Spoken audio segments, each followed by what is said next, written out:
서울 강남 재개발 구역의 고급 아파트 단지는 이른 아침부터 분주했습니다. 깔끔하게 정돈된 로비를 지나 엘리베이터를 타고 올라가면 28층에 자리한 김미영의 집이 나타나죠. 67세의 김미영은 창가에 앉아 영국 소설가의 작품을 번역하고 있었습니다.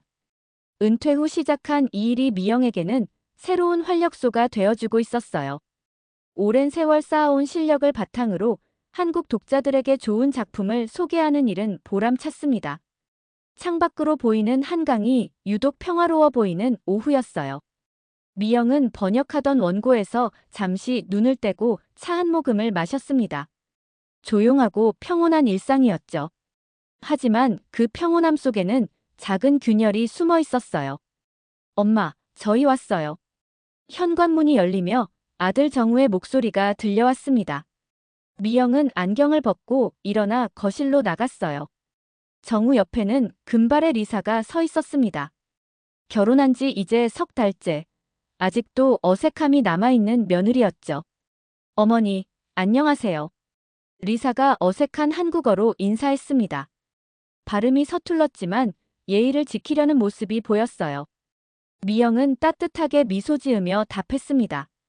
그래, 리사야. 들어와. 차라도 한잔하자. 거실에 앉은 세 사람 사이에는 묘한 긴장감이 흘렸어요. 정우는 회사 이야기를 하며 분위기를 풀어보려 했지만 리사는 계속 휴대폰만 들여다보고 있었죠. 가끔 화면을 터치하며 무언가를 확인하는 모습이었습니다. 리사는 요즘 회사 일이 어떠니? 미영이 관심을 보이며 물었어요. 리사는 고개를 들더니 서툰 한국어로 대답했습니다. 비즈니스는 굿이에요. 베리굿. 어색한 발음이었지만 미영은 고개를 끄덕였어요. 그런데 리사가 갑자기 정우에게 빠른 속도로 말하기 시작했습니다. 유창한 소리였지만 미영이 알아들을 수 없는 말이었죠. 정우가 어머니를 보며 말했습니다. 엄마, 리사가 오늘 밤에 중요한 화상회의가 있대요. 먼저 가봐도 될까요? 그래, 그럼 어서 가거라. 일이 중요하지. 미영은 이해한다는 듯 고개를 끄덕였어요. 하지만 마음 한편으로는 서운함이 밀려왔죠. 결혼한 지 얼마 되지 않은 며느리가 시어머니와 시간을 보내는 것을 그렇게 부담스러워 한다는 게 느껴졌거든요. 리사와 정우가 나간 후 미영은 혼자 앉아 차를 마셨습니다. 창밖으로 보이는 한강이 유독 쓸쓸해 보였어요. 며느리와의 관계가 이렇게 어려울 줄은 몰랐습니다. 문화가 다르고 언어가 다르다는 건 알고 있었지만 마음을 나누는 데까지 이렇게 큰 벽이 있을 줄은 생각하지 못했죠. 리사는 집에 와서도 계속 외국어만 사용했고 미영과 대화하려는 노력도 별로 보이지 않았어요. 아마 시간이 지나면 나아지겠지. 미영은 스스로를 달래며 다시 번역 작업으로 돌아갔습니다. 하지만 집중이 잘 되지 않았어요. 자꾸만 리사의 차가운 표정이 떠올랐거든요. 예의는 지키지만 마음을 열지 않는 모습이 계속 신경 쓰였습니다. 저녁 무렵 정우에게서 전화가 왔어요. 엄마, 리사가 앞으로는 미리 연락하고 오시면 좋겠다고 하네요. 갑자기 오시면 부담스럽다고 하는데. 미영은 잠시 말을 잃었습니다. 전화기 너머로 들리는 정우의 목소리에는 미안함이 섞여 있었어요. 하지만 동시에 어쩔 수 없다는 듯한 체념도 느껴졌죠. 이 집은 내 아들 집이기도 하지 않니? 미영이 작은 목소리로 중얼거렸어요. 하지만 정우는 듣지 못했는지 대답이 없었습니다. 알겠다. 앞으로는 미리 연락할게. 엄마, 죄송해요. 리사도 아직 적응하는 중이라. 괜찮다. 이해한다. 전화를 끊은 후 미영은 깊은 한숨을 쉬었어요. 새로운 가족을 받아들이고 싶었는데 상대방은 그런 마음이 아닌 것 같았습니다.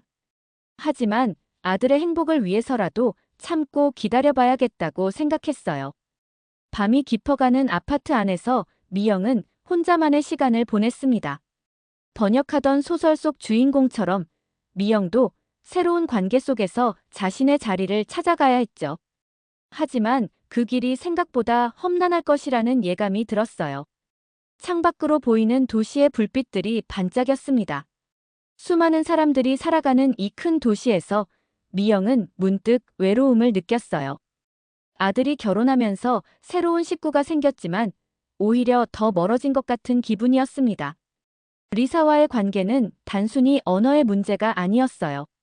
더 깊은 곳에 자리한 문화적 차이, 세대 간의 간격, 그리고 서로에 대한 이해 부족이 만들어낸 벽이었죠.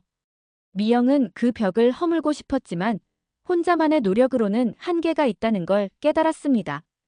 하지만 포기할 수는 없었어요.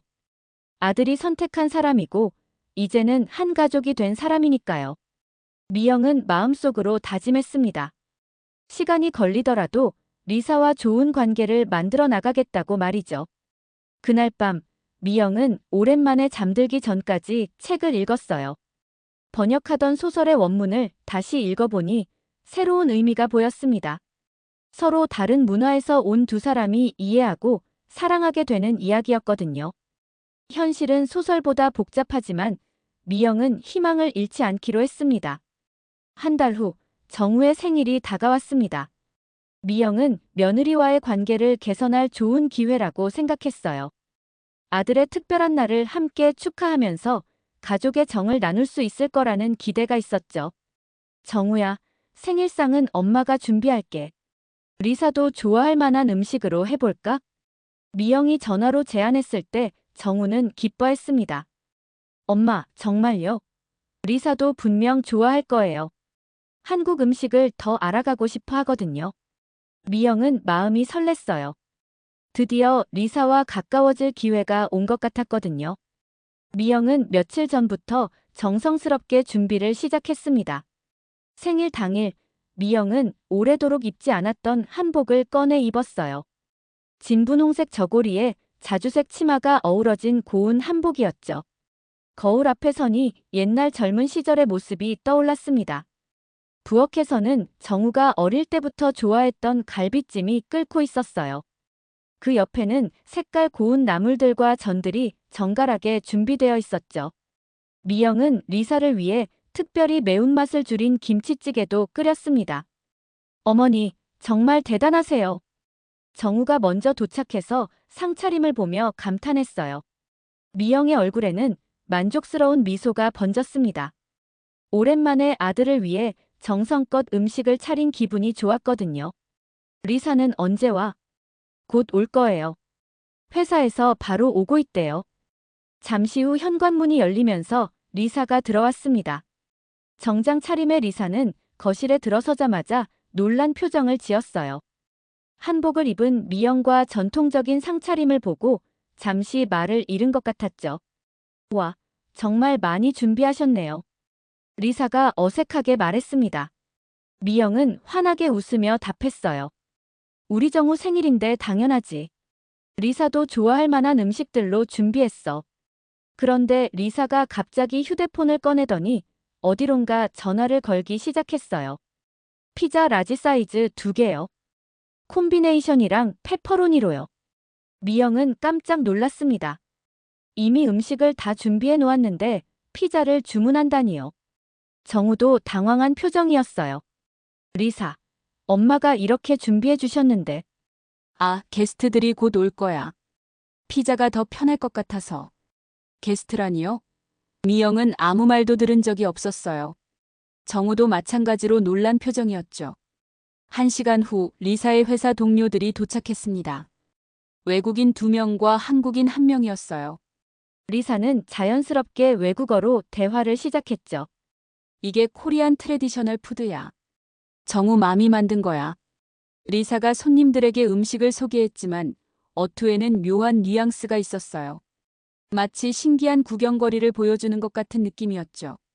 손님들은 정중하게 음식을 맛보았지만 곧 피자에 더 관심을 보였습니다. 미영이 정성껏 준비한 갈비찜과 나물들은 거의 손대지 않은 채로 남겨졌어요. 가장 충격적인 순간은 그 다음이었습니다. 리사가 손님들과 대화하면서 미영을 가리키며 웃었어요. 정말 귀여워요. 드라마에 나오는 한국 할머니 같아요. 너무 전통적이에요. 미영은 외국어를 완전히 이해할 수는 없었지만 리사의 표정과 손님들의 반응을 보면서 무슨 말인지 짐작할 수 있었어요. 자신을 놀림거리로 만들고 있다는 걸 느꼈죠. 미영은 조용히 미소를 지었지만 마음속으로는 상처받고 있었습니다. 며느리를 위해 정성껏 준비한 음식과 마음이 이런 식으로 무시당할 줄은 몰랐거든요. 어머니 괜찮으세요? 정우가 조심스럽게 물어봤어요. 미영은 여전히 미소를 지으며 고개를 끄덕였습니다. 괜찮다. 젊은 사람들이 즐거워하니 좋네. 하지만 미영의 얼굴은 점점 굳어갔어요. 손님들은 계속 피자를 먹으며 외국어로 대화했고 미영은 자신의 집에서 완전히 소외된 기분이었죠. 리사는 미영의 기분을 전혀 눈치채지 못하는 것 같았어요. 오히려 더욱 신나게 손님들과 이야기를 나누며 웃고 있었죠. 정우, 내 어머니 정말 스위트하시네. 이렇게 전통적인 분을 만나기 힘든데. 손님 중 한 명이 말했어요. 겉으로는 칭찬하는 것 같았지만 그 속에는 묘한 시선이 숨어 있었죠. 저녁이 끝나갈 무렵 손님들이 돌아간 후 미영은 혼자 상을 치우고 있었어요. 거의 손대지 않은 음식들을 보며 깊은 한숨을 쉬었습니다. 엄마 정말 죄송해요. 리사가 미리 말했어야 했는데. 정우가 미안해하며 도와주려 했지만 미영은 손을 저었어요. 괜찮다.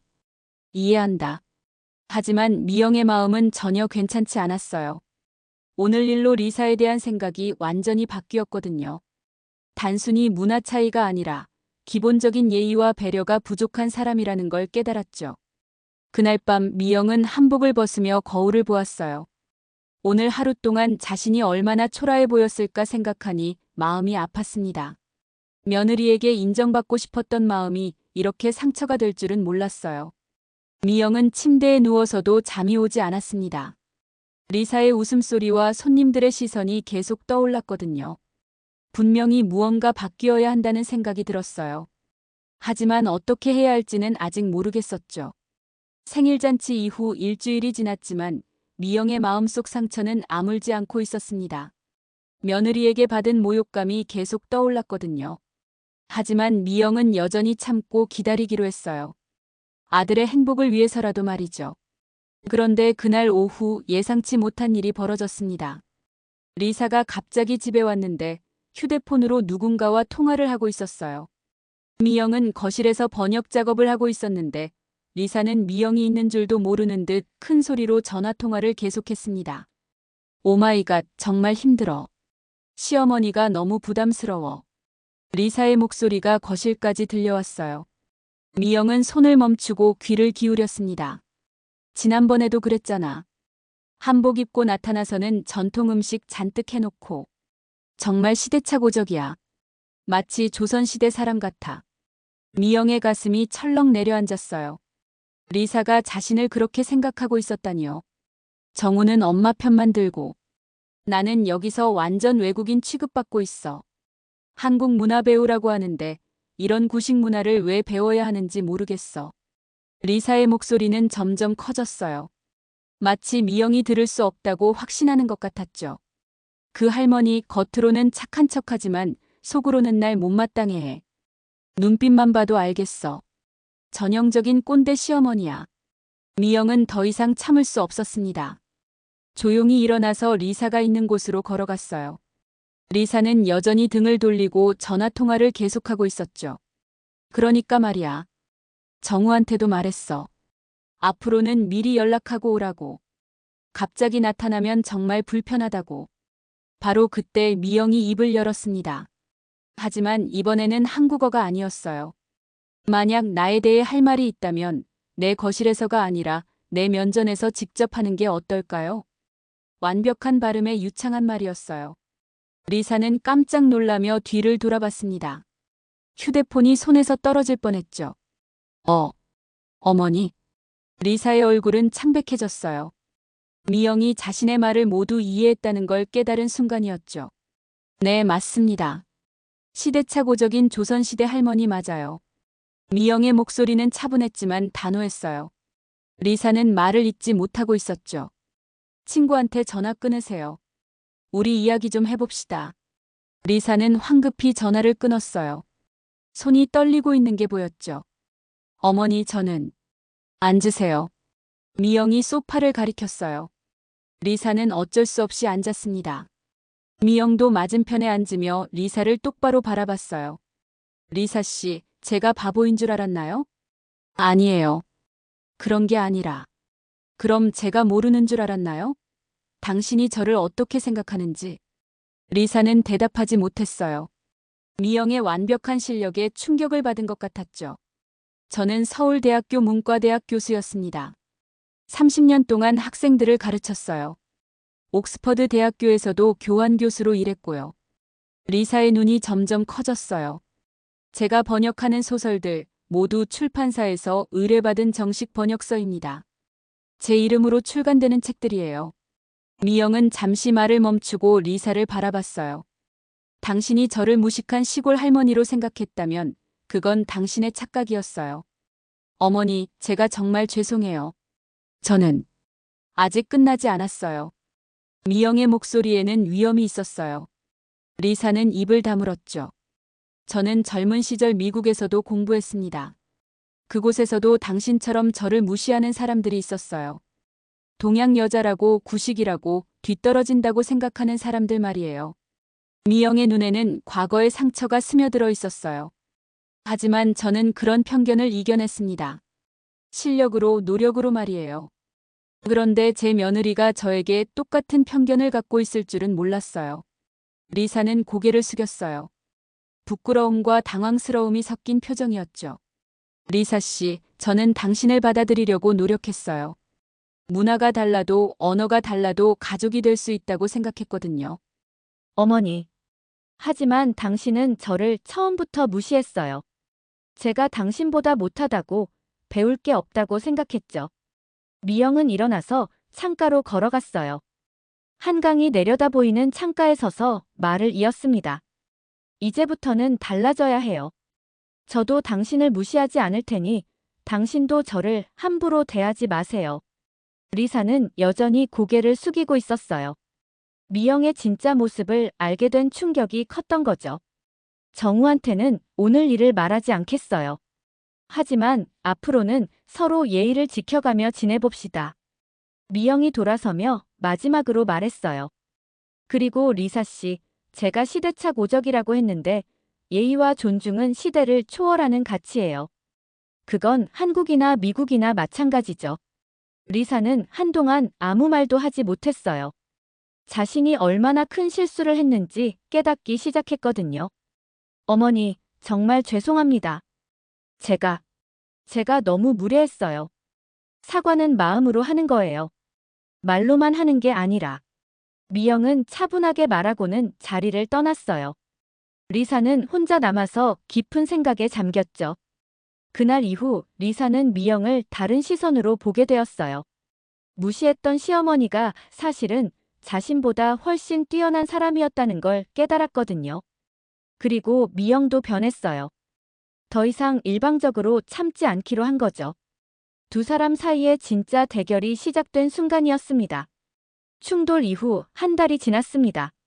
리사와 미영 사이에는 묘한 긴장감이 흐르고 있었어요. 리사는 미영을 피하려 했고 미영은 더 이상 먼저 다가가지 않았죠. 정우는 집안 분위기가 이상하다는 걸 느꼈지만 두 사람 모두 아무 말도 하지 않았어요. 그런데 어느 날 저녁 미영은 우연히 충격적인 소식을 듣게 되었습니다. 동네 카페에서 지인들과 차를 마시던 중이었어요. 요즘 스타트업 회사들 문제가 많다더라. 특히 해외 투자 받은 곳들은 더 심각하고. 맞아. 내부 고발도 많이 나오고 있고. 겉으로는 잘 나가는 것 같아도 속은 텅 비어 있는 경우가 많대. 미영은 별 관심 없이 듣고 있었는데 한 지인이 구체적인 회사 이름을 언급했어요. 그 글로벌 테크라는 회사 말이야. 외국인 임원이 대표로 있는데 최근에 내부 고발이 터졌다더군. 미영의 귀가 번쩍 뜨였어요. 글로벌 테크는 리사가 다니는 회사였거든요. 무슨 일인데? 투자금 횡령 의혹이래. 그리고 직원들 월급도 제대로 못 주고 있다고 하더라고.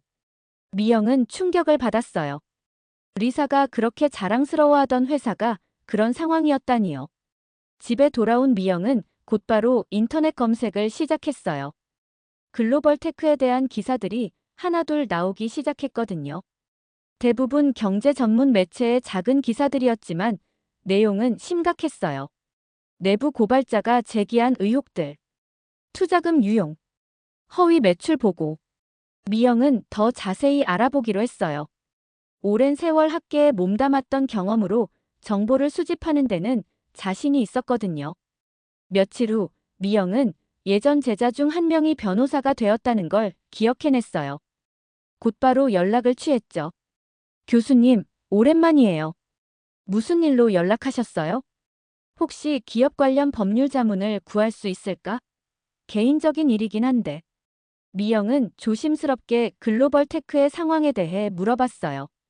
변호사가 된 제자는 즉시 심각한 톤으로 답했습니다. 교수님, 그 회사 위험해요. 이미 금융감독원에서 조사 들어갔고 곧 큰 문제가 터질 것 같아요. 어느 정도로 심각한가? 최악의 경우 대표이사 구속도 가능해요. 투자자들도 이미 발 빼기 시작했고요. 미영은 가슴이 철렁했어요. 리사가 그 회사의 임원이라면 큰 타격을 받을 게 분명했거든요. 그런데 미영이 더 놀란 건 다음 이야기였어요. 그런데 교수님, 왜 갑자기 그 회사에 관심이 있으세요? 사실, 내 며느리가 그 회사에 다니고 있어서. 며느리분이요? 혹시 임원급이세요? 그런 것 같은데. 그럼 더 조심하셔야 해요. 임원들은 책임을 져야 할 가능성이 높거든요. 전화를 끊은 후 미영은 복잡한 심경이었어요. 리사를 좋아하지는 않았지만 아들의 아내가 큰 곤경에 처할 상황이었거든요. 한편 리사는 미영의 진짜 정체를 알게 된 후로 불안해하고 있었어요. 회사에서도 이상한 분위기가 감돌았고 동료들이 수근거리는 소리도 들렸거든요. 리사, 요즘 투자자들이 계속 문에 전화를 하는데 뭔가 이상해. 무슨 말이야? 회계 관련해서 자꾸 묻더라고. 그리고 감사팀에서도 자료 요청이 계속 들어오고. 리사는 불안해졌어요. 회사의 재정 상태에 대해 정확히 알지 못했지만 최근 들어 이상한 징조들이 많았거든요. 더 큰 문제는 미영이었어요. 자신이 함부로 대했던 시어머니가 사실은 대단한 사람이었다는 걸 알게 된 후 리사는 계속 위축되어 있었죠. 어떻게 하지? 어머니한테 사과해야 하나? 아니면 그냥 모른 척 해야 하나? 리사는 정우에게도 말하지 못하고 혼자 고민하고 있었어요. 미영이 정우에게 그날 일을 말하지 않겠다고 했지만 언제까지 비밀로 남을지 알 수 없었거든요. 그런 가운데 미영은 조용히 움직이기 시작했어요. 리사의 회사 상황을 더 자세히 파악하기 위해서였죠. 예전 인맥들을 통해 정보를 수집했고 관련 자료들도 꼼꼼히 검토했어요. 이 정도면 정말 심각한 수준이군. 미영은 혼자 중얼거렸어요. 리사의 회사는 곧 무너질 것 같았거든요. 그리고 리사도 그 여파를 피하기 어려울 것 같았죠. 어느 날 저녁 정우가 집에 와서 말했어요. 엄마, 리사가 요즘 이상해요. 계속 불안해하고 집에서도 전화 통화만 하고. 무슨 일인 것 같은데? 회사 일인 것 같은데 잘 말해주지 않아요. 미영은 정우에게 무엇을 말해야 할지 고민했어요. 리사의 회사가 위험하다는 걸 알려줘야 할까요? 아니면 조용히 지켜봐야 할까요? 정우야, 혹시 리사 회사가 어떤 곳인지 자세히 알고 있니? 글로벌 테크요? 스타트업인데 잘 나가고 있다고 했어요. 왜요? 미영은 잠시 망설였다가 말했어요. 한 여자의 뿌리 없는 언행이 너를 삼키고 있어. 엄마, 무슨 말씀이세요? 조심해라, 정우야.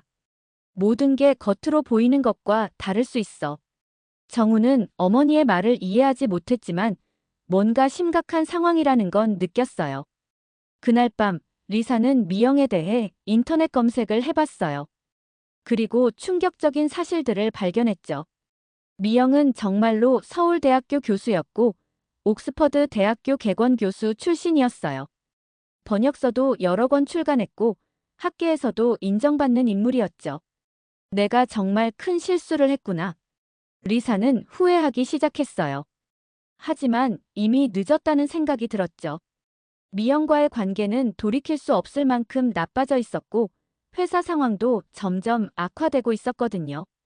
미영과 리사, 두 사람은 각자의 위치에서 다음 수를 고민하고 있었어요. 진짜 대결은 이제부터 시작일 뿐이었죠. 한 달 후, 미영의 예상은 현실이 되었습니다. 아침 뉴스에서 글로벌 테크의 스캔들이 대대적으로 보도되기 시작했어요. 스타트업 글로벌 테크, 투자금 횡령 의혹으로 검찰 수사. 내부 고발자가 제공한 증거 자료에 따르면 미영은 뉴스를 보며 복잡한 심경이었어요. 예상했던 일이지만 막상 현실이 되니 마음이 무거웠거든요. 그날 오후 정우에게서 다급한 전화가 왔습니다. 엄마, 큰일 났어요. 리사 회사가 뉴스에 나왔어요. 알고 있다. 엄마가 알고 있다고요? 어떻게? 미영은 잠시 망설였다가 대답했어요. 며칠 전부터 소문이 돌고 있었어. 괜찮니, 리사는? 지금 회사에 있는데 연락이 안 돼요.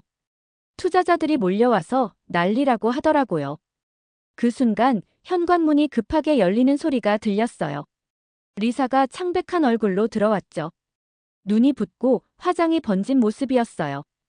정우. 리사가 정우에게 달려가며 울먹였어요. 어떻게 된 거야? 회사에서 뭐라고 했어? 모든 게 무너졌어. 주식은 폭락하고 투자자들은 돈 돌려달라고 소리치고 리사는 소파에 주저앉으며 계속 울었어요. 미영은 조용히 그 모습을 지켜보고 있었죠. 그런데 더 큰 문제가 있어. 리사가 떨리는 목소리로 말했어요. 임원들한테 책임을 묻겠다는 거야. 나도 포함해서. 정우의 얼굴이 굳었어요. 무슨 소리야? 리사는 잘못한 게 없잖아. 아니야. 나도 모르는 사이에 서류에 사인했던 것들이 있어. 변호사가 말하기를 그것만으로도 책임을 져야 할 수도 있대. 리사는 점점 더 절망적인 표정이 되었어요. 어머니가 날 무너뜨리려는 거야. 갑자기 리사가 미영을 향해 소리쳤어요. 정우와 미영 모두 깜짝 놀랐죠. 무슨 소리야, 리사? 정우가 당황하며 물었지만 리사는 계속 미영을 노려봤어요. 어머니는 다 알고 있었어. 내 회사가 망할 거라는 걸.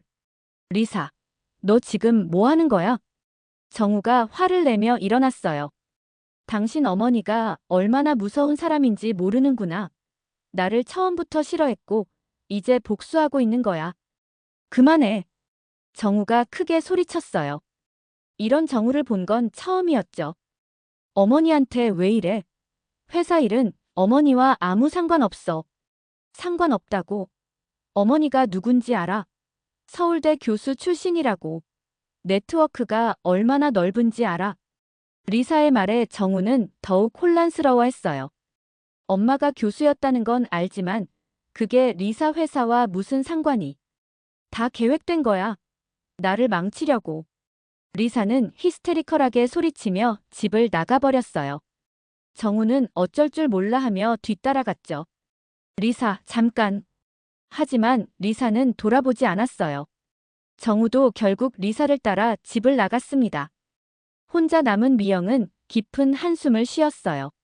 상황이 이렇게까지 악화될 줄은 몰랐거든요. 며칠 후 리사의 상태는 더욱 심각해졌어요. 회사는 완전히 문을 닫았고 검찰 조사도 본격화되었죠.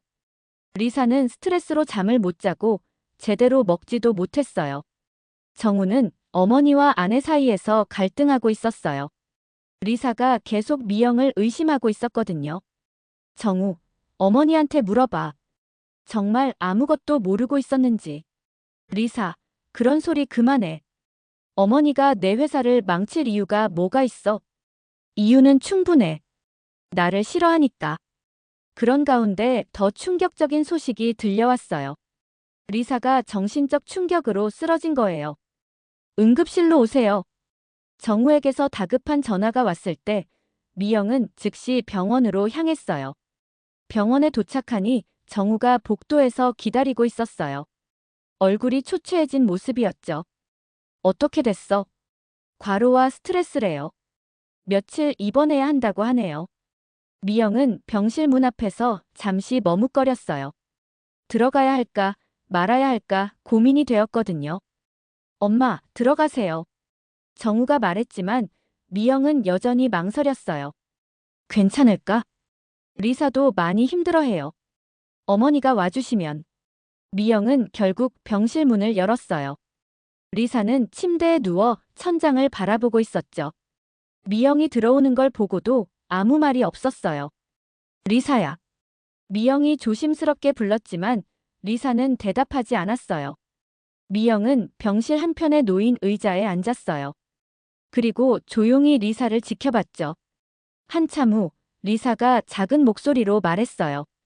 정말 어머니가 한 게 아니에요? 아니다. 미영의 대답은 간단했어요.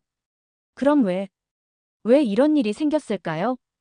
내가 잘못 선택했기 때문이야. 미영의 말에 리사는 고개를 돌려 미영을 봤어요. 회사를 제대로 알아보지도 않고 사람들을 제대로 보지도 않고 겉모습만 보고 판단했으니까. 리사의 눈에 눈물이 맺혔어요. 나도 어머니를 그렇게 봤어요. 그래. 미영은 담담하게 대답했어요. 이제 어떻게 해야 할까요? 그건 내가 정해야 할 일이야. 미영은 일어나며 말했어요. 하지만 한 가지는 분명해. 다른 사람 탓만 하고 있으면 아무것도 해결되지 않아. 미영은 병실을 나서며 마지막으로 말했어요. 냉장고에 김치찌개 해놓았어. 퇴원하면 먹어봐. 그리고 조용히 병실을 나갔어요. 리사는 혼자 남아서 눈물을 흘렸죠. 처음으로 자신의 잘못을 진정으로 깨닫기 시작한 순간이었어요. 리사가 병원에서 퇴원한 지 일주일이 지났습니다. 집에 돌아온 리사는 예전과 완전히 달라져 있었어요. 활기찬 모습은 온데간데 없고 하루 종일 침묵 속에서 지내고 있었죠. 미영은 매일 아침 김치찌개를 끓여서 냉장고에 넣어두었어요. 말은 하지 않았지만 리사가 제대로 먹지 않고 있다는 걸 알고 있었거든요. 어느 날 저녁 미영은 홀로 앉아 과거를 떠올리고 있었습니다. 30년 전 미국에서 교환 교수로 지내던 시절 말이에요.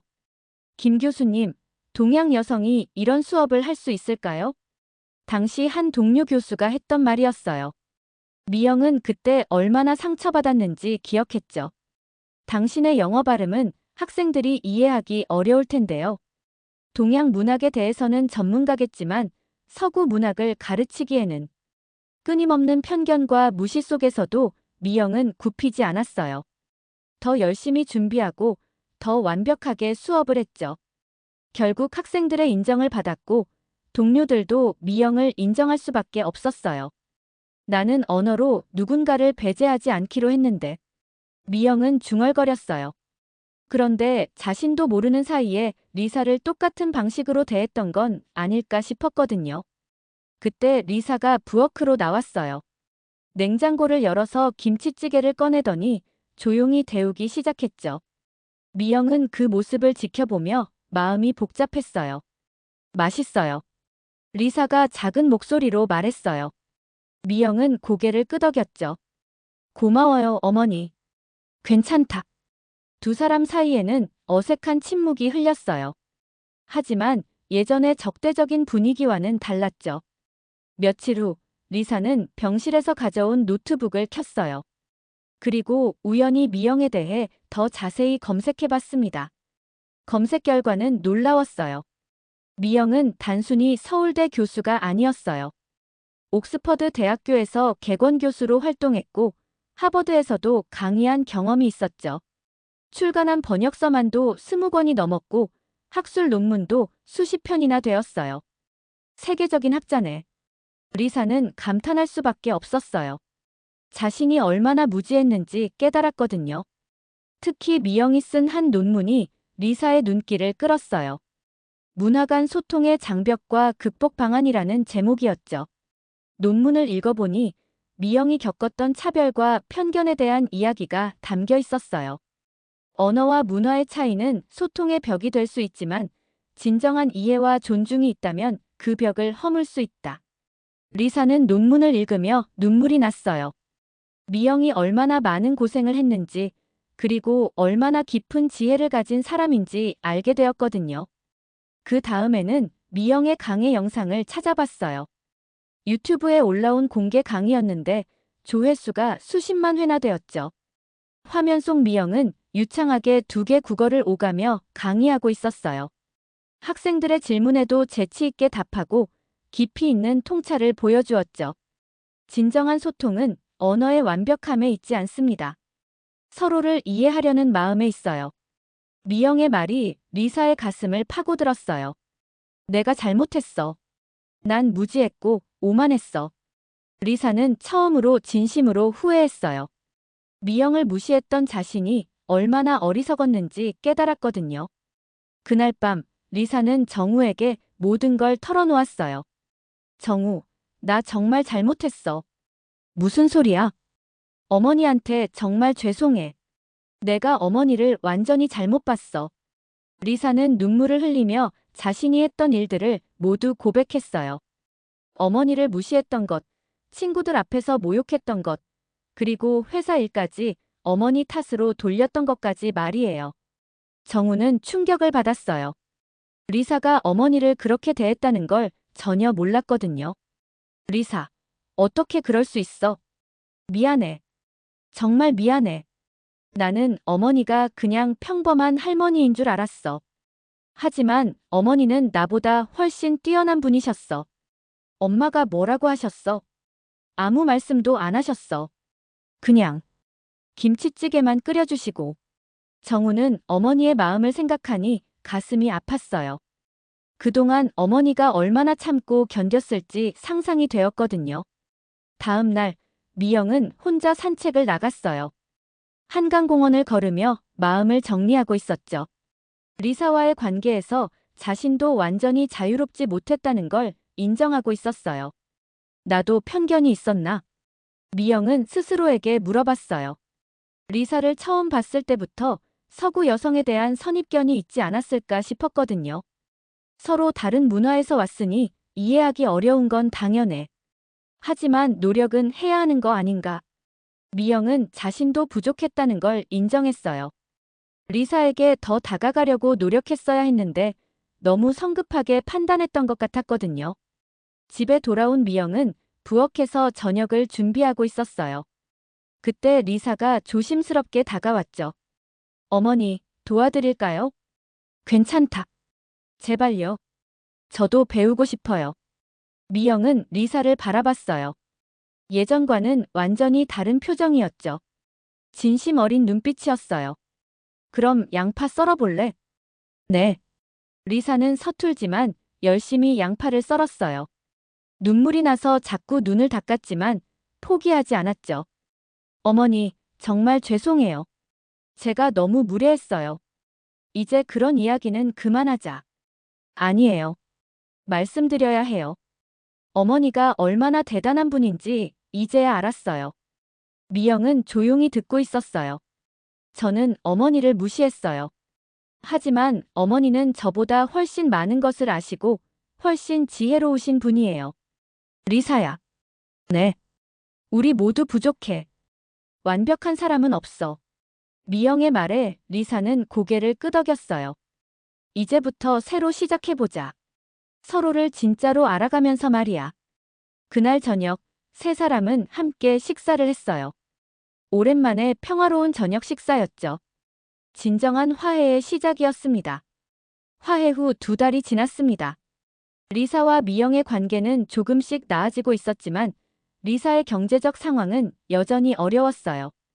글로벌 테크 사건으로 다른 회사에 취직하는 것도 쉽지 않았거든요. 그런 어느 날 미영에게 예상치 못한 연락이 왔습니다.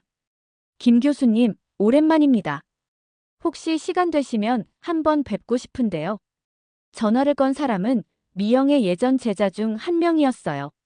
지금은 대기업에서 임원으로 일하고 있는 김 부장이었죠. 무슨 일인가? 사실 저희 회사에서 새로운 사업을 준비하고 있는데 교수님의 도움이 필요합니다. 미영은 호기심이 생겼어요. 은퇴한 지 오래된 자신에게 무슨 일을 맡기려는 걸까요? 며칠 후 만난 김 부장은 놀라운 제안을 했습니다. 교수님, 글로벌 테크를 인수하는 건 어떨까요? 뭐라고? 회사가 망했다고 해서 기술까지 다 사라진 건 아니거든요. 좋은 아이디어들도 많고 구조 조정만 제대로 하면 충분히 살릴 수 있어요. 미영은 잠시 생각에 잠겼어요. 김 부장의 말이 일리가 있었거든요. 그런데 왜 제게 이런 얘기를 하는 건가? 교수님이 임시 최고 경영자로 와주시면 어떨까 합니다. 교수님의 명성과 네트워크라면 충분히 가능해요. 미영은 깜짝 놀랐어요. 자신이 회사를 경영한다니 상상해본 적도 없는 일이었거든요. 나는 학자야. 사업은 모르는데. 교수님, 경영도 결국 사람을 다루는 일입니다. 교수님만큼 사람을 잘 아시는 분이 누가 있겠어요? 김 부장의 설득이 계속됐어요. 그리고 이번 기회에 글로벌 테크를 제대로 된 회사로 만들어 보시는 건 어떨까요? 진정한 글로벌 기업으로 말이에요. 미영은 집에 돌아와서 이 일을 깊이 생각해 봤어요. 단순히 사업적인 결정이 아니었거든요. 리사와의 관계를 완전히 새롭게 정의할 수 있는 기회이기도 했으니까요. 일주일 후, 미영은 결정을 내렸습니다. 글로벌 테크 인수에 참여하기로 한 거예요. 인수 절차가 진행되는 동안 미영은 리사에게 아무 말도 하지 않았어요. 어떤 반응을 보일지 예상할 수 없었거든요. 드디어 그날이 왔습니다. 미영이 글로벌 테크의 임시 최고 경영자로 취임하는 날이었어요. 리사야, 오늘 나랑 같이 나가자. 어디요? 그냥 따라와. 보여줄 게 있어. 리사는 의아해하면서도 미영을 따라 나섰어요. 택시를 타고 도착한 곳은 예전 글로벌 테크 사무실이었죠. 어머니, 여기가 왜? 들어가 보자. 회의실에는 이미 여러 사람들이 모여 있었어요. 변호사들, 회계사들, 그리고 김 부장도 있었죠. 리사는 무슨 일인지 알 수 없어서 당황했어요. 오늘부터 이 회사의 새로운 최고 경영자를 소개하겠습니다. 김 부장이 말했을 때 리사는 아직도 상황을 파악하지 못하고 있었어요. 김미영 교수님입니다. 그 순간 리사의 얼굴이 하얗게 변했어요. 미영이 자신의 회사를 인수했다는 걸 깨달은 순간이었거든요. 어머니, 이게 뭐예요? 리사의 목소리는 떨리고 있었어요. 처음부터 계획하신 거예요? 아니다. 내가 자초한 일이야. 미영의 대답은 단호했어요. 어머니가 제 회사를 빼앗으신 거네요. 빼앗은 게 아니야. 살린 거지. 미영은 리사의 눈을 똑바로 바라봤어요. 이 회사에는 좋은 기술들이 많아. 제대로 경영만 하면 충분히 성공할 수 있어. 그럼 저는 어떻게 되는 거예요? 리사가 불안한 목소리로 물었어요. 그건 내가 정하는 거야. 미영은 잠시 말을 멈췄다가 이어갔어요. 내 밑에서 다시 시작해봐. 진짜 한국을 배우고 싶다면. 미영이 손을 내밀었어요. 리사는 그 손을 바라보며 복잡한 심경이었죠. 정말 저를 받아주실 거예요? 조건이 있어. 무슨 조건이요? 겸손해져라. 그리고 정말로 배우려는 마음을 가져라. 리사는 한동안 망설였어요. 자존심이 상하기도 했지만 동시에 이것이 새로운 기회라는 걸 알고 있었거든요. 어떤 일을 하게 되나요? 처음에는 인턴부터 시작해야겠지. 회사 일을 제대로 배워야 하니까. 인턴이요? 리사는 놀랐어요. 예전에는 임원이었는데 인턴부터 시작해야 한다니요. 싫으면 다른 길을 찾아봐. 미영은 강요하지 않았어요. 선택은 리사의 몫이었거든요. 해보겠어요. 리사가 결국 대답했어요. 정말 열심히 하겠어요. 그리고 어머니께 많이 배우고 싶어요. 좋아. 미영은 만족스럽게 고개를 끄덕였어요. 그럼 내일부터 출근해. 첫 번째 과제는 회사 전체 현황 파악이야. 네. 리사는 예전과는 완전히 다른 태도로 대답했어요. 회의가 끝난 후 두 사람은 조용히 집으로 돌아갔어요. 택시 안에서 리사가 말했어요. 어머니, 정말 감사해요. 뭐가? 저에게 기회를 주셔서요. 처음부터 다시 시작할 수 있는 기회를요. 미영은 창밖을 바라보며 말했어요. 기회는 내가 주는 게 아니야. 내가 만드는 거지. 네, 알겠어요. 그날 밤 리사는 오랜만에 희망을 느꼈어요. 비록 모든 걸 잃었지만 새로운 시작을 할 수 있다는 기대감이 생겼거든요. 미영도 마찬가지였어요. 단순한 복수가 아니라 진정한 화해와 성장의 길을 열어준 것 같았거든요. 두 사람의 진짜 동행이 시작되는 순간이었습니다. 하지만 이제부터가 진짜 시작이었어요. 서로 다른 두 세계가 하나가 되기까지는 아직 갈 길이 멀었거든요. 1년 후 서울의 겨울은 유난히 따뜻했습니다. 눈이 소복소복 내리는 한옥마을에서 특별한 모임이 열리고 있었어요. 어서 오세요. 리사가 유창한 한국어로 손님들을 맞이했습니다. 1년 전과는 완전히 다른 모습이었어요. 한복은 아니지만 한국적인 느낌의 옷을 입고 자연스럽게 한국어로 대화하고 있었죠. 리사 씨, 한국어가 정말 늘었네요. 감사합니다.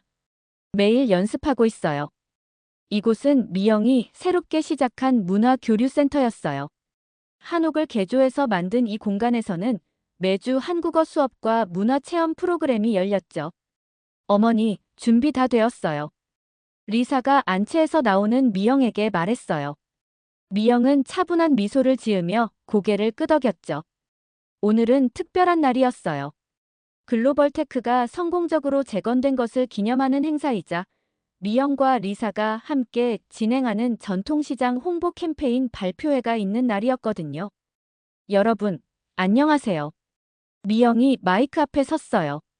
모인 사람들은 기자들, 사업 파트너들, 그리고 한국어 수업을 듣는 외국인들이었죠.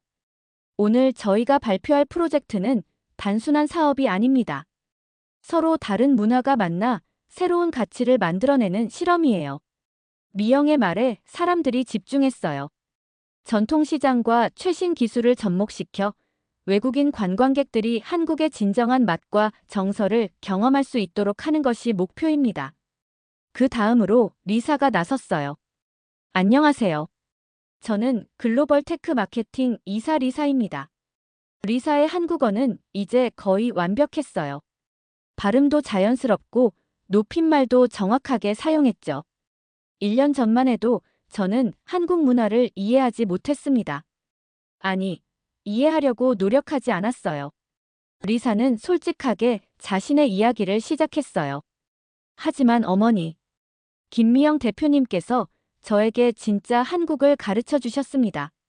리사가 미영을 바라보며 말했을 때 미영의 눈에도 따뜻한 빛이 스며들었어요. 처음에는 힘들었어요. 인턴부터 다시 시작해야 했고 모든 걸 새로 배워야 했거든요. 리사는 지난 1년을 회상했어요. 정말 쉽지 않은 시간이었거든요. 미영은 리사에게 결코 쉬운 길을 주지 않았어요. 회사의 모든 부서를 돌아다니며 실무를 익히게 했고 주말에는 전통시장을 직접 발로 뛰며 상인들과 대화하도록 했죠. 왜 꼭 이렇게 해야 해요? 처음에 리사가 불평했을 때 미영은 단호하게 말했어요. 진짜를 알려면 직접 경험해야 해. 사무실에서 컴퓨터만 보고는 절대 알 수 없어. 그렇게 리사는 새벽에 시장에 나가 상인들과 함께 물건을 나르고 손님들과 이야기하며 한국의 진짜 모습을 배웠어요. 김치찌개 하나 주세요. 아이고, 외국 아가씨가 한국말 참 잘하네. 감사합니다. 어머니가 가르쳐 주셨어요. 이런 대화들이 리사에게는 소중한 배움의 시간이었어요. 그 과정에서 저는 한국이 단순히 전통과 현대가 공존하는 나라가 아니라는 걸 깨달았습니다. 리사가 발표를 이어갔어요. 한국은 끊임없이 변화하면서도 본질을 잃지 않는 나라예요. 그 비밀을 우리 프로젝트에 담고 싶었습니다. 프레젠테이션이 끝난 후 사람들은 한옥 곳곳을 구경했어요. 한쪽에서는 한국어 수업이 진행되고 있었고 다른 한쪽에서는 전통차 시음회가 열리고 있었죠. 리사, 정말 대단해졌네. 정우가 아내에게 말했어요. 고마워. 하지만 아직 배울 게 많아. 리사는 겸손하게 답했어요. 예전의 오만한 모습은 온데간데 없었죠. 저녁이 되자 손님들이 하나둘 돌아갔어요. 미영과 리사, 그리고 정우만 남은 한옥은 고요했죠. 어머니, 차 한 잔 드실래요? 리사가 부엌에서 나오며 물었어요. 그래. 세 사람은 마루에 앉아 차를 마셨어요. 창밖으로는 눈이 계속 내리고 있었죠. 어머니. 리사가 조심스럽게 입을 열었어요. 뭐니? 저 김치찌개 해봤어요. 리사의 말에 미영이 놀란 표정을 지었어요. 정말? 네. 어머니가 가르쳐 주신 대로 했어요. 맛은? 글쎄요. 리사가 웃으며 말했어요. 그래도 처음 치고는 괜찮았어. 정우가 거들었어요. 맛봐 주실래요? 리사가 기대에 찬 눈으로 물었어요. 당연하지. 미영은 따뜻하게 웃으며 답했어요. 부엌에서 김치찌개 냄새가 풍겨왔어요. 서툴지만 정성이 담긴 냄새였죠. 어머니, 정말 감사해요. 리사가 국자를 저으며 말했어요. 뭐가? 저를 포기하지 않아 주셔서요. 가족을 포기하는 법은 없어. 미영의 말에 리사의 눈에 눈물이 맺혔어요. 그래, 이제 내가 진짜 우리 며느리다. 미영이 웃으며 말했을 때 리사는 더 이상 참을 수 없어서 울음을 터뜨렸어요. 하지만 슬픈 눈물이 아니라 기쁜 눈물이었죠. 어머니. 리사가 미영을 꼭 안았어요. 미영도 리사를 따뜻하게 안아주었죠. 정우는 그 모습을 보며 흐뭇하게 웃었어요. 드디어 진짜 가족이 된 기분이었거든요. 창밖으로는 눈이 더 많이 내리고 있었어요. 서울의 골목길이 하얗게 덮여가고 있었죠. 전통과 현대가, 동양과 서양이, 그리고 상처와 용서가 아름답게 어우러진 겨울밤이었습니다. 한옥 안에서는 세 사람의 웃음소리가 따뜻하게 울려 퍼졌어요. 서로 다른 세상에서 온 두 여자가 마침내 진정한 가족이 되어 함께 걸어가는 새로운 시작이었습니다.